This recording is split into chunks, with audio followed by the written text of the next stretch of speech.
Warning: our YouTube channel and its videos may contain scenes, language, and content that may not be appropriate for all audiences. These videos include surveillance footage, undercover pursuit of suspects, actual police and rescue operations, and fearless confrontations.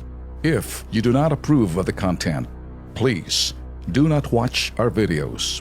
If you wish to continue, we strongly advise that you proceed with caution. Viewers' discretion is advised.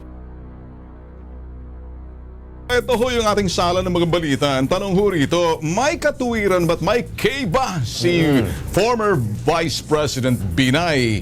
Ito ho, umalma sa pag-angkin ho ng VP Robredo, ng mga accomplishment niya nung siya ho'y hadsi. Ito ho'y inaangkin daw ho ni Lely Robredo. Tingin nyo. Okay, sige. Okay, simulan natin mula kay ito muna, si Aris Enriquez Lapos. Sabi niya, agawan na sa budget, pati ba naman accomplishment? Ano ba yan? Si Jovita Bondog Daguman Pino, ang haba ng pangalan, no? Magpa-press con sana si Binay at sabihin niyang totoo. Ayun. Totoo. Ito naman si Red Orchid. Sa totoo lang, wala naman talagang nagawa si Lenny. Ang nandun 6 years ay si Binay. Ano to? Magnanakaw na accomplishment yan. Like a thief in the night. Baga, ang banat.